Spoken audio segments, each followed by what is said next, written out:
स्वर कथा चैनल के सभी बंधुओं को मेरा बहुत बहुत नमस्कार।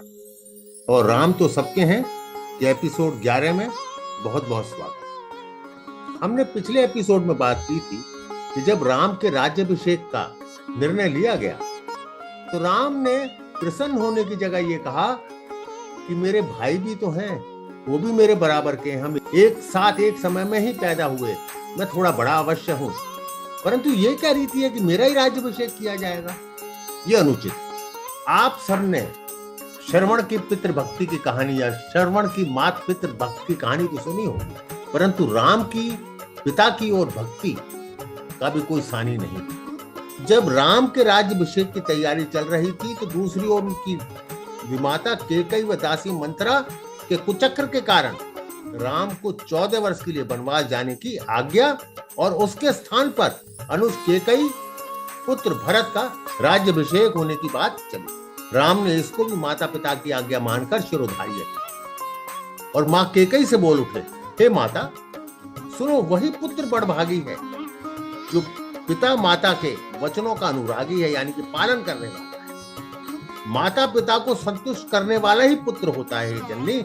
सारे संसार में ऐसा पुत्र दुर्लभ है जिसको ऐसा भाग्य मिले। और फिर मेरे प्राण प्रिय भरत राज पाएंगे। इन सब बातों से ऐसा प्रतीत होता है कि आज विधाता सब प्रकार से मेरे अनुकूल है। यदि ऐसे काम के लिए भी मैं वन को न जाऊं तो मूर्खों के समाज में सबसे पहले मेरी ही गिनती है। देखिए, उन्होंने बिना सोचे बिना विचारे कि वन में कितनी कठिनाइयों का सामना करना पड़ेगा, माता पिता की आज्ञा को शिरोधार्य किया। केकई उनसे कहते हुए हिचक रही थी तो राम केकई से कहते हैं, वाल्मीकि जी ने बहुत ही सुंदर वर्णन किया है। वो कहते हैं, हे देवी, जो कुछ महाराज की इच्छा हो सो तुम मुझसे कहे। मैं प्रतिज्ञा करता हूं कि मैं इनकी आज्ञा का पालन करूंगा। माता, यह सदा याद रखना कि राम दो प्रकार की बातें करना नहीं जानता, अथवा राम जो कहता है वही करता है। वाल्मीकि जी आगे कहते हैं, यदि मैं, मतलब राम कह रहे हैं, यदि मैं अपने प्राण देकर भी पिताजी का कोई हित साधन कर सकूं तो समझ लेना कि यह कार्य संपन्न हो ही गया है। अर्थात पिताजी को प्रसन्न करने के लिए मैं प्राण भी दे सकता हूं। वन जाना तो मेरे लिए कोई बड़ी बात है ही नहीं। यानी कि वन जाना राज्य के बदले, आप देखिए, एक और राज्य मिल रहा है और एक और वन जाने की बात कर रहे हैं। वो राज्य को तिलांजलि दे रहे हैं क्योंकि पिता की आज्ञा उनको सबसे ज्यादा आदरणीय है, सबसे ज्यादा पूजनीय है उनको पिता की आज्ञा। वो आगे कहते हैं, क्योंकि पिता की सेवा से और उनकी आज्ञा पालन करने से बढ़कर संसार में कोई दूसरा धर्माचरण है ही नहीं, तो मैं पिता की आज्ञा को क्यों नहीं मानूंगा। राम चाहते तो वह पिता की आज्ञा के विरुद्ध विद्रोह भी कर सकते और इसकी पूरी संभावना थी कि वह इसमें सफल भी हो जाए। कौशल राज के निवासी उन्हें बहुत ही प्यार करते थे, बहुत ही स्नेह करते थे, और जब उनको पता लगता कि केकई ने यह षड्यंत्र रचा है तो वो राम का साथ अवश्य देते। राज्य का कोई भी निवासी नहीं चाहता था कि वह वनवास जाए। लक्ष्मण तो इतने क्रोधित हो गए कि वे युद्ध के लिए राम को प्रेरित कर रहे। देखिए, एक और राम है, माता पिता की आज्ञा को उन्होंने सर माथे रखा, दूसरी ओर लक्ष्मण है। लक्ष्मण विचलित हो गए, क्रोधित हो गए। वो सलाह दे रहे हैं राम को, हे रघुनंदन, जब तक कोई भी मनुष्य वनवास की बात को नहीं जानता तब तक कि आप मेरी सहायता से इस राज्य के शासन की बागडोर अपने हाथों में ले लीजिए। यानी वो किसी को पता भी नहीं लगेगा और आप शासन की बागडोर अपने हाथ में ले लीजिए। अब वो आगे कहते हैं, लक्ष्मण, रघुवीर, जब मैं धनुष लिए आपके पास रहकर आपकी रक्षा करता रहूं और आप काल के समान युद्ध के लिए डट जाएं, उस समय आपसे अधिक पौरुष प्रकट करने में और कौन सामर्थ्य हो सकता है और किसका समर्थ हो सकता है आपके सामने जो टिक भी जाए। वो आगे भी कहते हैं, लक्ष्मण, हे नरश्रेष्ठ, यदि नगर के लोग विरोध में खड़े भी होंगे तो मैं अपने तीखे बाणों से सारी अयोध्या को मनुष्यों से सूनी कर दूं। इतने विचलित, वो अन्याय को बर्दाश्त नहीं कर पा रहे।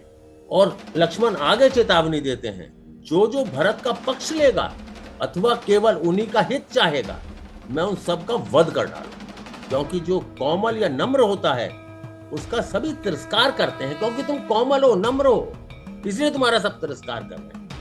लक्ष्मण राम के प्रति अन्याय से इतने क्रोधित हो गए कि सुनकर भी अचंभा आता है।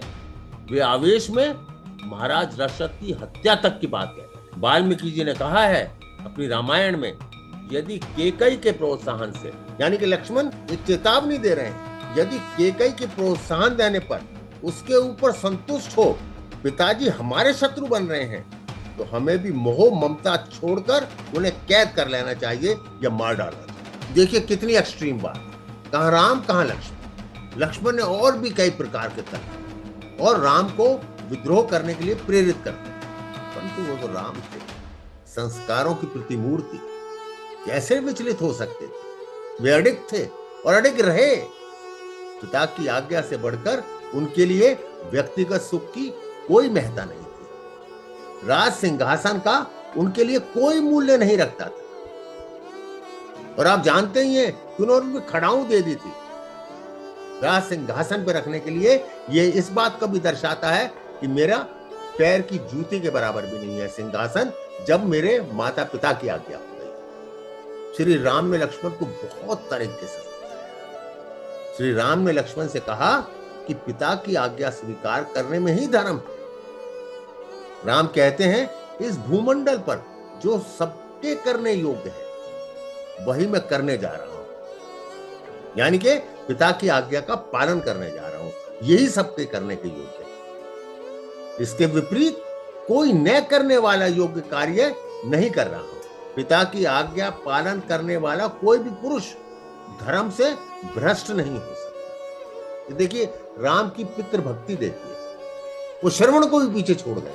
श्रवण तो अपने अंधे माँ बाप को लेकर चला था, उसके पास कोई सिंहासन नहीं था और उसके माँ बाप उसके साथ थे। राम तो सब कुछ छोड़ के वन जा रहे हैं, और तब तक उन्होंने ये भी नहीं सोचा होगा कि उनके साथ माँ सीता भी जाएगी, माँ जानकी भी जाएंगी या लक्ष्मण भी उनके साथ जाएगा। वो तो अकेले ही जाने को तत्पर थे, सन्यासी के भेष में, सन्यासी के रूप में। ये थी राम की महानता, ये थी राम की पितृ भक्ति। हाँ, यहाँ ये भी एक बात और सामने आती है कि राम को सत्ता के प्रति कोई भी मोह भी नहीं था। उनके लिए माता पिता की आज्ञा से बढ़कर कुछ भी नहीं था संसार। तो ऐसे राम को हम क्यों ना पूजें? ऐसे राम तो आदर्श है, और आज के समाज में तो राम के इन आदर्शों का पालन करना अति आवश्यक होता जा रहा है। जब आज के समय में बहुत से नवयुवक अपने माँ बाप को वृद्धाश्रमों में छोड़ जाते हैं, किसी न किसी लालच में, या उनकी जायदाद को हड़प करने के चक्कर में रहते हैं, वहां राम है सब कुछ त्याग करके जा रहे हैं वन में। वो भी किसी दूसरी जगह सिंहासन में नहीं, वो वन में जा रहे हैं, और वो भी 14 वर्ष के लिए।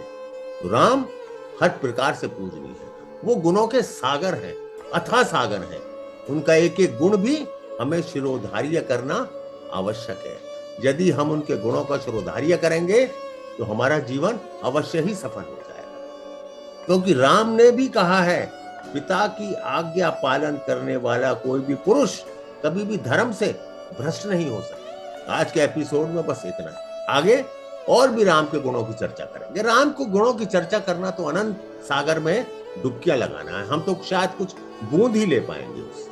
वो बूंद भी अगर हमने अपने मन में संभाली तो शायद हमारा भी जीवन सफल हो जाएगा और हमारा देश फिर से विश्व गुरु की ओर अग्रसर हो जाएगा। हर एक बार की तरह एक बार फिर आप लोगों से विनती है, यदि आपने अब तक स्वर कथा चैनल को सब्सक्राइब नहीं किया है तो कृपया इसको अवश्य कर दें, और अपने मित्रों से भी आग्रह करें कि वो इस चैनल को सब्सक्राइब करें, ताकि राम के आदर्श जन जन तक पहुंच सके और भारत एक बार फिर विश्व गुरु के सिंहासन पर आसीन हो। जय श्री राम, जय श्री राम, जय श्री राम।